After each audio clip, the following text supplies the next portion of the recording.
All right, so you guys sent in this article all about smishing and Smishing. yeah, like phishing but with text messages. Exactly. And it seems like it could be even trickier to spot than like a regular phishing email.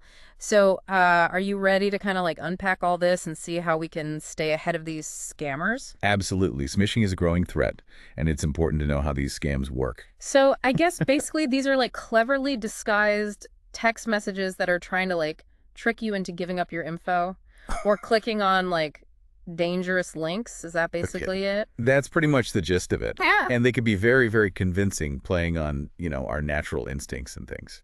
Yeah, I mean, just reading this article alone already makes me like second guess every text message that I get. Like, what if that like package delivery notification is actually some kind of scam? Yeah, it's a healthy dose of skepticism to have these days, for sure. And you're right, those seemingly harmless alerts are a classic smishing tactic.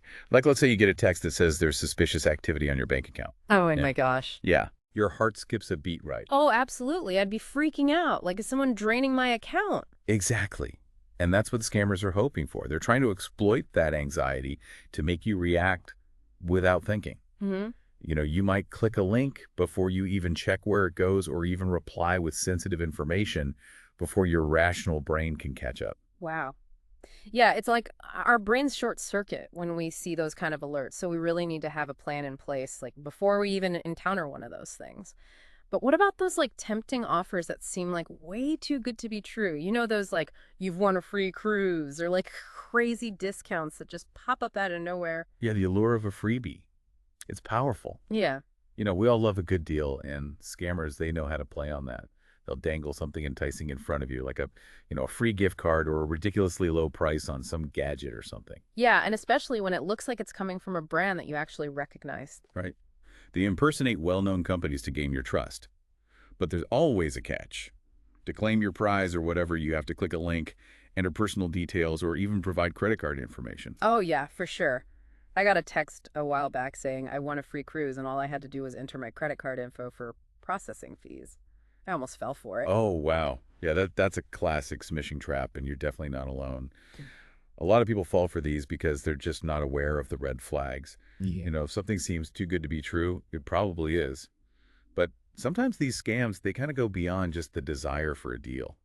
They prey on our fear of getting in trouble. Oh, like those scams that say you have a warrant out for your arrest. Well, yeah, those are out there. Yeah. But I'm thinking of something a little more subtle. Like, let's say you get a text claiming you've been fined for not having a credit or vignette on your car while driving in Europe. Credit or what? Vignette. It's basically this certificate you need in certain European countries to show that your car meets environmental standards.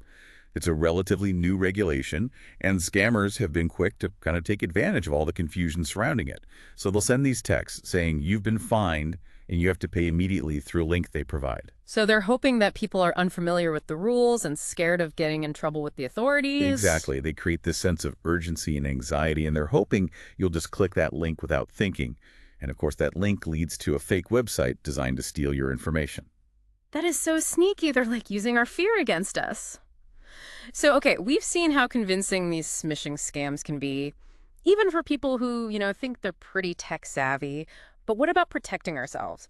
What can we actually do to avoid falling into these traps? Well, the first and most important rule is don't trust unsolicited messages.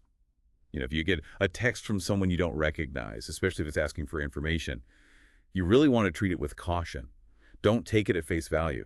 Instead, you need to verify.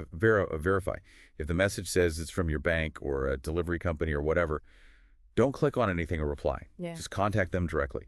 Go to their actual website or call their official phone number to see if it's real.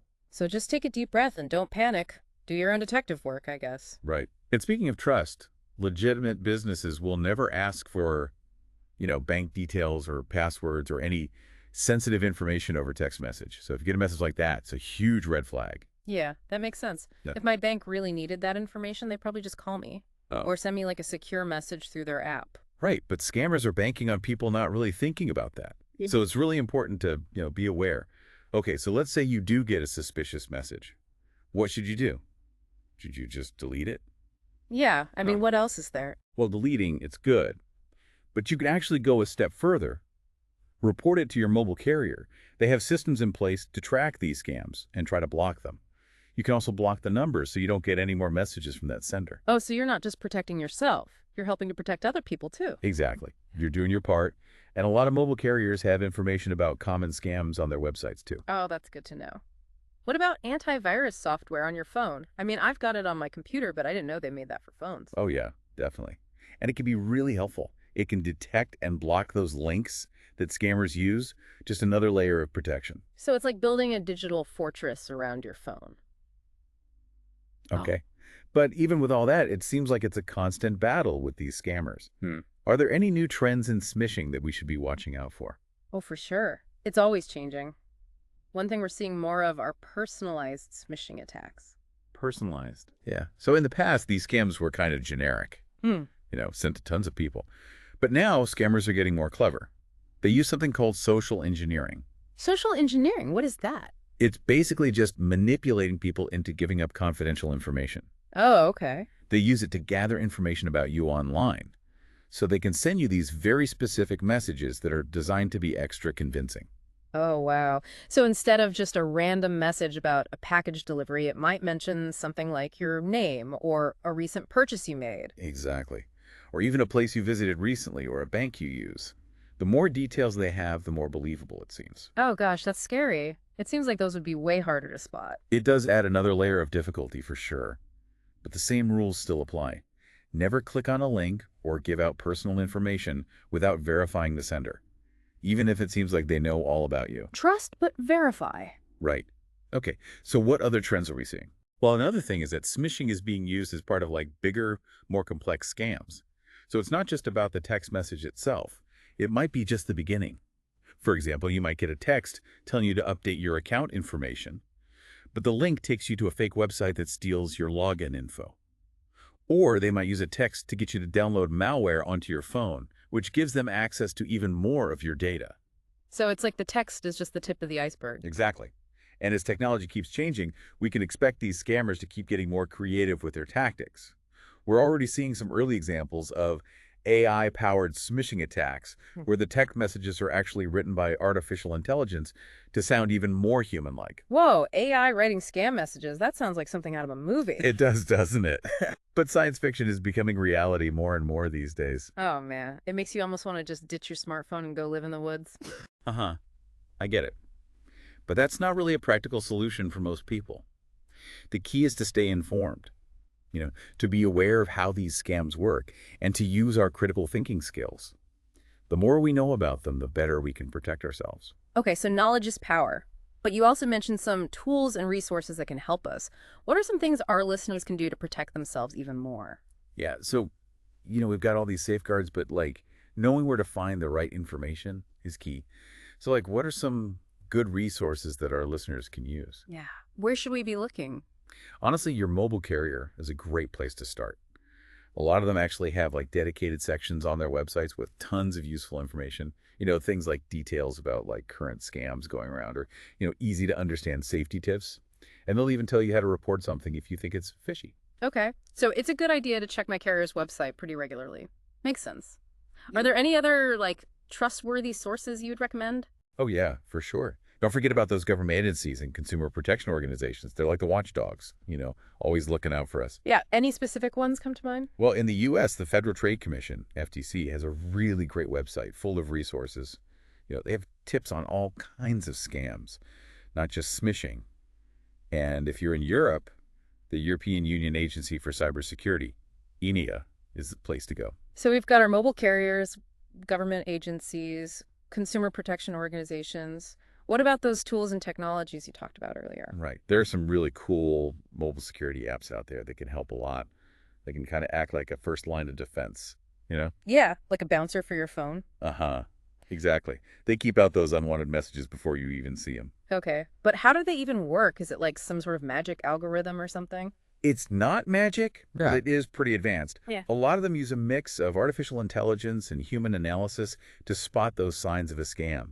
They look for patterns, red flags, anything that seems suspicious. So they're like little digital detectives for our phones. And some of them have those extra features too, right? Like the call blocking and phishing protection. Exactly. All about adding those extra layers of protection, So we've got ways to stay informed, ways to block messages of Anything else we should be thinking about?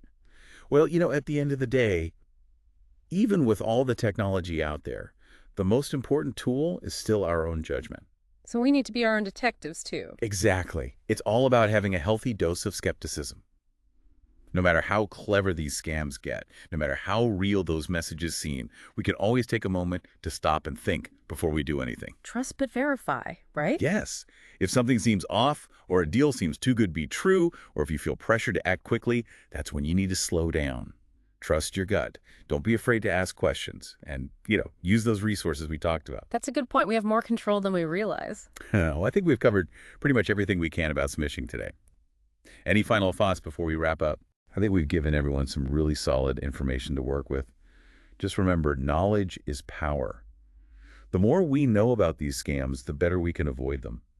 And, you're not alone in this. There's so many resources and tools out there to help you stay safe online. You've been amazing. Thank you so much for sharing all your knowledge with us today. It was my pleasure. And to everyone listening, we hope you found this deep dive informative and helpful. Remember, stay curious, stay vigilant, and keep asking questions. Until next time, happy learning.